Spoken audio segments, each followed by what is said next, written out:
Hello and welcome to another edition of Issues with Jide. Here we talk about actions and inactions of those who shape our national and political landscape and how these impact us positively or otherwise.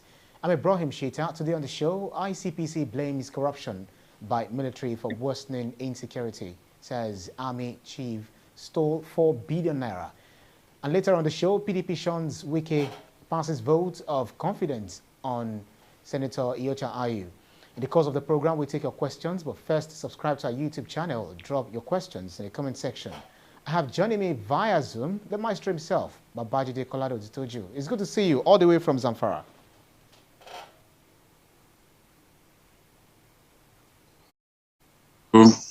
Brian Peter, Right. it's my joy to do this with you again today. Absolutely. Before we get into the main topics for today, let's join the world in mourning the passing of the Queen. You know, BKO, 1 minute, everyone was grieving, and in less than 72 hours, there is a new monarch amid pomp and pageantry. How intriguing do you find the British monarchy and how things would change for England?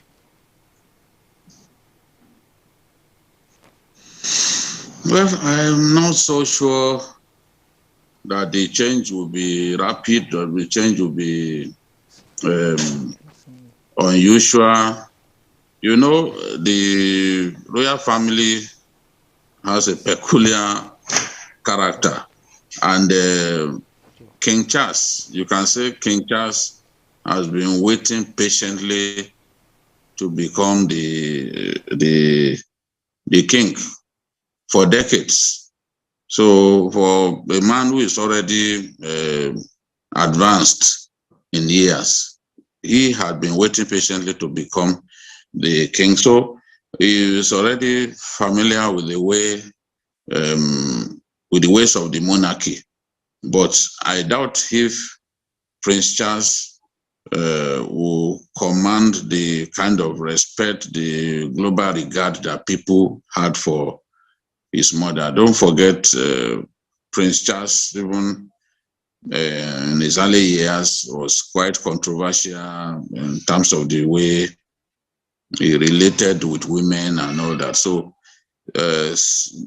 some of the respect that people had for his mother will certainly not go to Prince Charles because of his own nature. Remember, people still blame him for the way the marriage to his marriage to Diana collapsed. People still blame him, saying that he never really loved Diana, that was actually cheating on Diana with Camilla Parks, that eventually became officially his partner. So I do not think the Prince Charles will get the kind of regard that the world had, regard and respect that the world had for his mother. But that's what it is. It's the royal family. They have their ways of doing things, and I'm sure that is well grounded in the ways of the British monarchy. So it's going to be a seamless transition. One of the revelations that came with the passing of the Queen was that the Queen actually stopped the illegal extradition of Umar Diko to Nigeria during the military rule of President Buhari, when he was created and was meant to be freighted to Nigeria in a crate, you know. But that attempt to illegally send him to Nigeria was aborted, and it caused some problems between our country and Britain, with both countries expelling their ambassadors, you know. So, but in no time, Nigeria and Britain resolved their differences over the legal attempts to send Modiko to Nigeria to answer some questions regarding the way the MPN administration led by Shehu Shagari was run. Well, that's many years ago, in the early 80s. Since then, we've had very good relations with Britain, and I wasn't surprised that President Buhari directed that flags should be flown half-mast to show that Nigerians are actually mourning the passage of the very, very charismatic Queen of England. Audio. The ICPC, looking at the issue of the security issues in Nigeria as regards how they are prosecuting the security war in Nigeria. The ICP has identified corruption by the military, the police and civil servants as responsible for the worsening insecurity in the country. So adding that, the army chief stole 4 billion naira, and a lot of people have insinuated this for many years with much denials. How damning is this revelation, Bikil?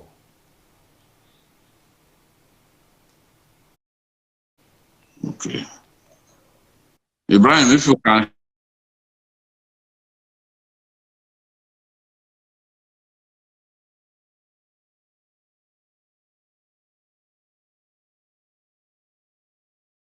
Bikil.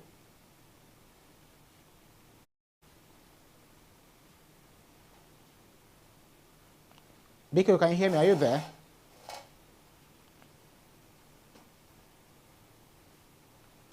Well, I'm afraid we're having a little bit of connectivity issue with Babajide Kolade-Otitoju. He's joining us from Zamfara.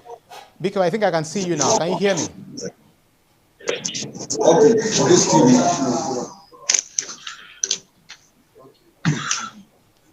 Well, being in Zamfara State and getting involved in a lot of things will probably be upsetting the internet. Bikil, can you hear me now?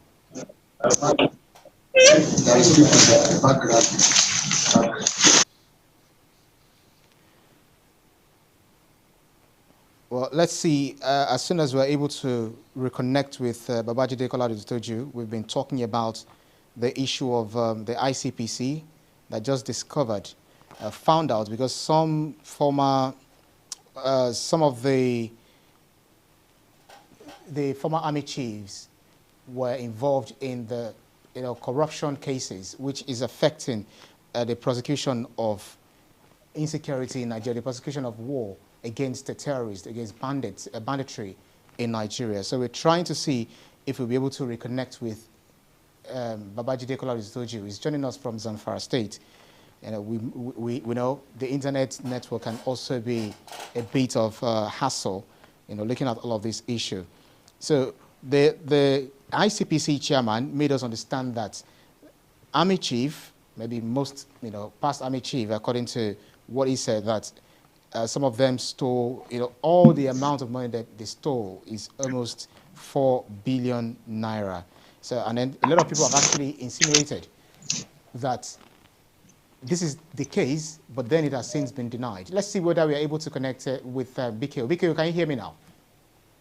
Yes, I can hear you clearly now.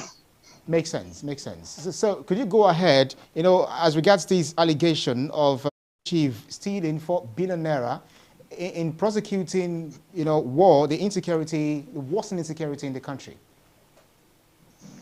Yes, the point that the ICPC chairman was making was that we have insecurity in our country, but insecurity is complemented by corruption. And he's saying that many senior military officers are actually under investigation at this time. He talked about a particular head of one of the services.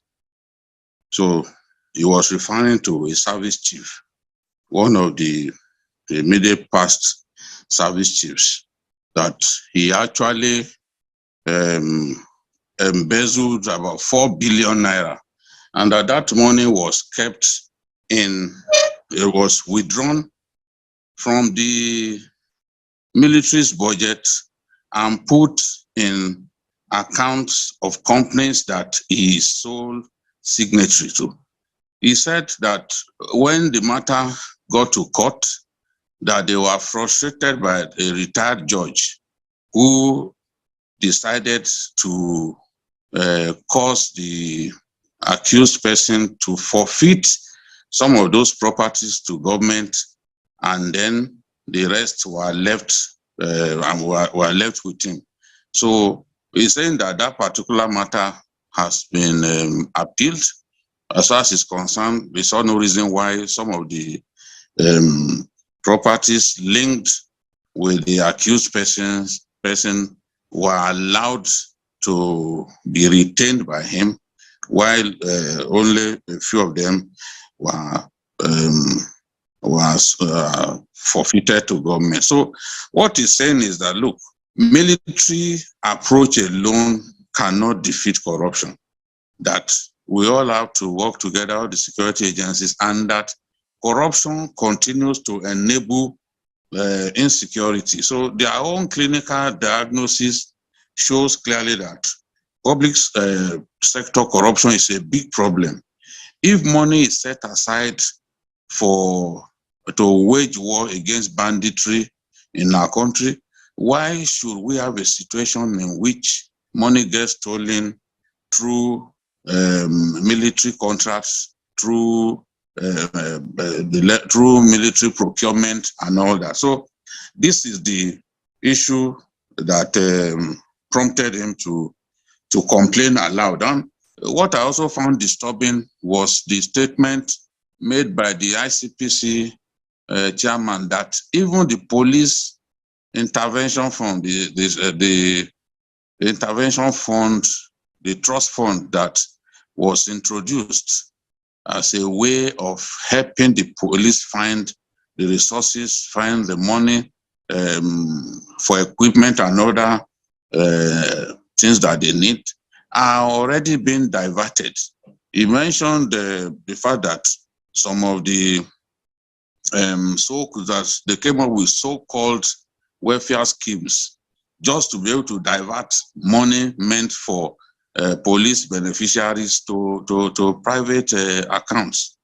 So phony welfare schemes designed by those bent on stealing public funds are made to look like their intervention funds for policemen. But the real policemen who need these intervention funds have no means of accessing the money, because the people who designed this approach to stealing did not have the police in mind.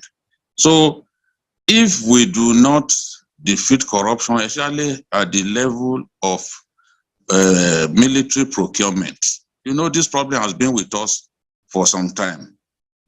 But the point that the ICPC chairman is making is that, look, people are stealing public funds meant to help us protect our country and diverting it to buying properties in Abuja and other places. So if we fail to use funds meant for security for the purpose that the funds are meant, definitely insecurity will continue to worsen in our country. In fact, he used the language propagation of insecurity, that corruption propagates insecurity in our country. We really need to address these issues. He also talked about a contractor who got more than 6 billion through questionable means over a period of 10 years, a military contractor.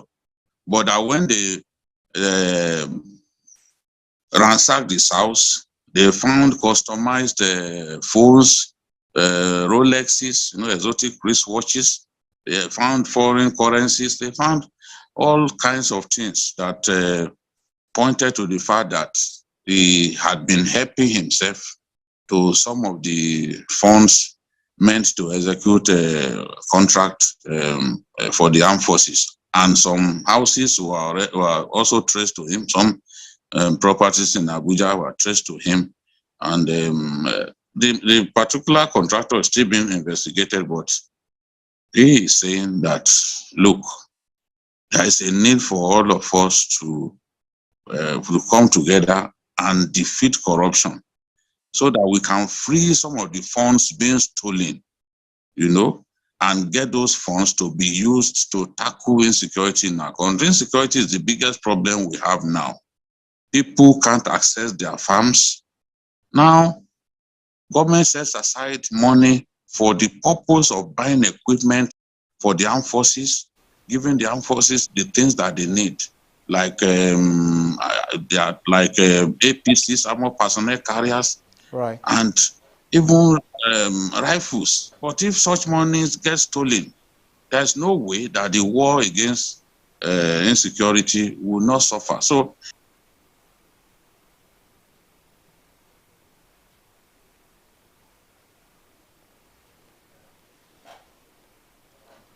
yeah, BKO, looks like we lost your audio there. Can you hear me?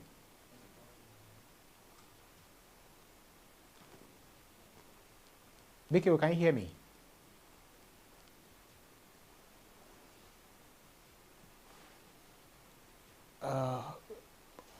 I'm not sure whether you can hear me, and I'm not sure whether you're saying something. Ibrahim. Yeah, now I got your audio. So very quickly, with this kind of revelation, would it still be out of place to lay the unsuccessful strife against insecurity on the table of the president? Because you can look for a job for someone, but you're not going to help them to do it. So do we still blame the president or the presidency for the failure in prosecuting war against insecurity? No, you cannot blame the president for this kind of thing. It's just not practicable, and it makes no sense to blame the president for everything. This president has provided enough funding to buy weapons for the armed forces. I was in Borno State in December. I was back there in March, and I saw main battle tanks that the army had procured. I saw APCs, more than 24 new APCs procured from China. You know, I even rode in one of those APCs. I rode in the main battle tank. I saw the T-72 Russian main battle tank that we are refurbishing, you know, so that we can put them to use again.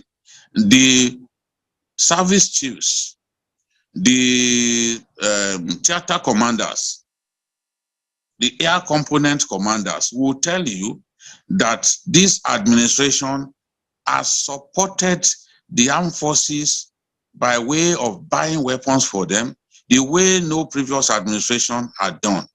You saw the Tucano jets, 12 Tucano jets that we bought from America. I saw them, I interviewed the pilots, I got into the Tucanos. That cost us more than $600 million. That's a lot of money. And when you add that to the cost of training and all that, is a huge chunk of our money that government has set aside to buy just the Tucanos alone. And we have unmanned area vehicles that have been provided. So the president has done so well in terms of providing equipment, game-changing equipment for the armed forces. There was a time we were complaining that they didn't have enough. But I'm telling you, I went to the main war zone in our country, which is Borno State, and I saw an array of new weapons. Some of them, we have not even used them at all, including light armored vehicles, you know. So the president has provided weapons for the army. And that was why he appeared frustrated the other day when he said, I don't know what else I need to do again. What you asked for, I provided you. So you now need to get the results. Defeat the bandits and terrorists who are making life unbearable for our people. The president gave that command, gave that directive, reminding them that what they asked for, he had provided. So no one can justifiably blame the president for the fact that some of the money meant for prosecuting war against insecurity in our country has been diverted or stolen by people that he put so much trust in. There's no way the president can come and do the job all by himself. He has appointed people, and the people that he has appointed, they've got to live up to their responsibilities. They've got to justify the confidence that the president had in them when he gave them that job to do. So it is for the ICPC and the EFCC to fish out those who are stealing from our collective patrimony, those who are stealing the resources meant to prosecute the war against insecurity in our country, and put them on trial. And it is for the judiciary to do its utmost to ensure that justice is served. There's no way the president can come and do all of this. It's just not possible. We need strong institutions that will outlive even the president. Strong institutions that will ensure that people do not get away with stealing money meant for protecting our people. I've gone around in Zamfara. I've seen how people are suffering as a result of banditry. To hear stories like this, that more than 4 billion meant for buying equipment for the army gets stolen is perplexing. It makes me sad. It's very appalling. It's very appalling. Friday Jeffrey says, no matter how we try to say it, the president has to be blamed. What is he doing to solve the issues of corruption on the pillar he built his campaign? I think he's actually speaking about another leg of the president's agenda. But we have to move away from that topic, by changing tack to the PDP crisis. The national chairman of the main opposition party, Senator Ayu, survived moves to remove him from office and even got a vote of confidence passed on him. Still, Governor Wike and some other governors are stuck to their guns on this. How do you think this would impact the reconciliation of these aggrieved members with the party's flag bearer, Atiku Abubakar? You see, one man does not make a party. At the rate that Wike is going, he's going to get himself embarrassed and embarrassed thoroughly. You see, the PDP, Wike always manages to get his wish in the party. But whether this can continue is a matter for the PDP members, the PDP leadership to decide. Yes, the tradition is always that when the North produces the presidential candidate of the party, if the North had the chairman, then the position of the chairman should revert to the South. We've seen that happen in the past. But the concern of some people in the party is that this one is already too close to the election. And they are worried about changing the national chairman at this time without it rocking the boat of the party. This is the way they are thinking. It is true. I believe, and I saw a video where Iyorchia Ayu, the chairman of the party, was saying that if the candidate of the party, the presidential candidate of the party, emerged from the North, he would give up his position. He said that. But don't forget that within the party, there are those who are prevailing on him, those who are also powerful, who think that Governor Wike has simply overreached himself. He's been abusing party leaders nearly every day. Every time he's inaugurating a project, he will use the opportunity to abuse members of his party. And in the process, he's demarketing his party and is getting many people hungry. Even some of the people who are in his support initially, they are not happy with the way he's abusing party leaders. Look at the way he abused former governor of Jigawa State, Sule Lamido. He literally called Lamido an housemaid of Atiku Abubakar. I mean, this is extremely disrespectful. So if it continued in this way, the hawks who do not want the party to yield to the demands of Wike, they will toughen their positions. They will ensure that Wike does not have his way. I also do not believe that a man must have his way all the time. There are times when you just have to give up. For Wike to now come and say, oh, the resignation of Ambassador Jibrin, which many people reason was a concession to the South. He's giving up his position as BOT chair for somebody from the Southeast to occupy. Now Wike is saying, no, the BOT is nothing. It's just advisory. It is the chairmanship of the party. It is the national chairman that is after. Yes, the national chairman of the party made some mistakes.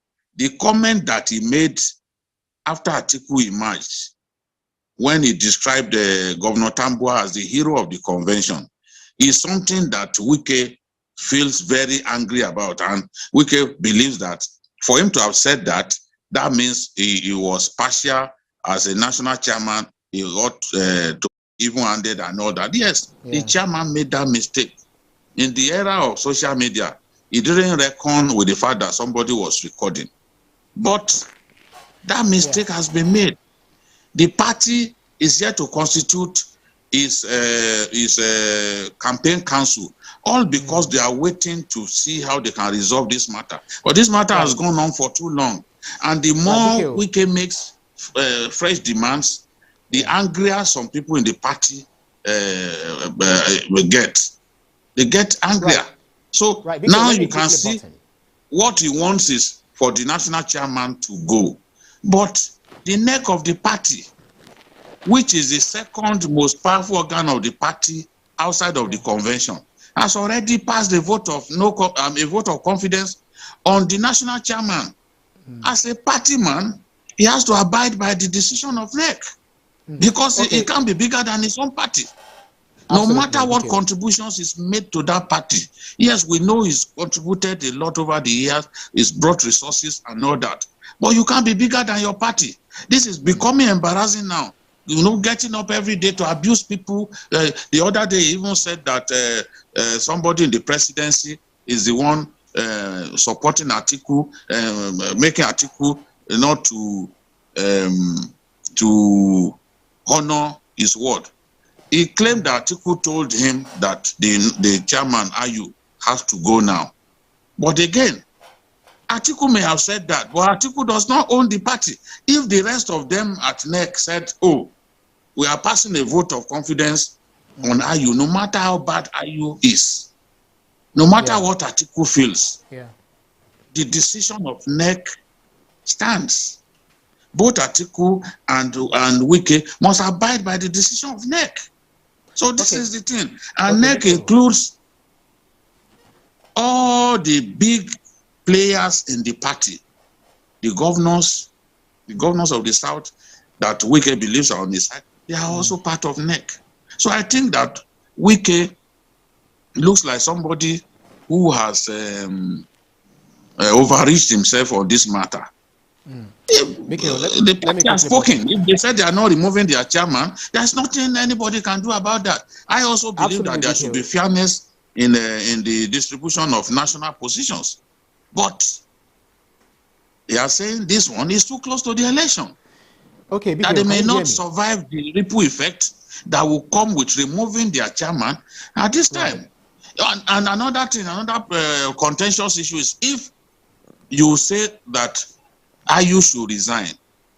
By law, when he gives up that position, it is the national vice chairman, the deputy chairman, not that should step into his place.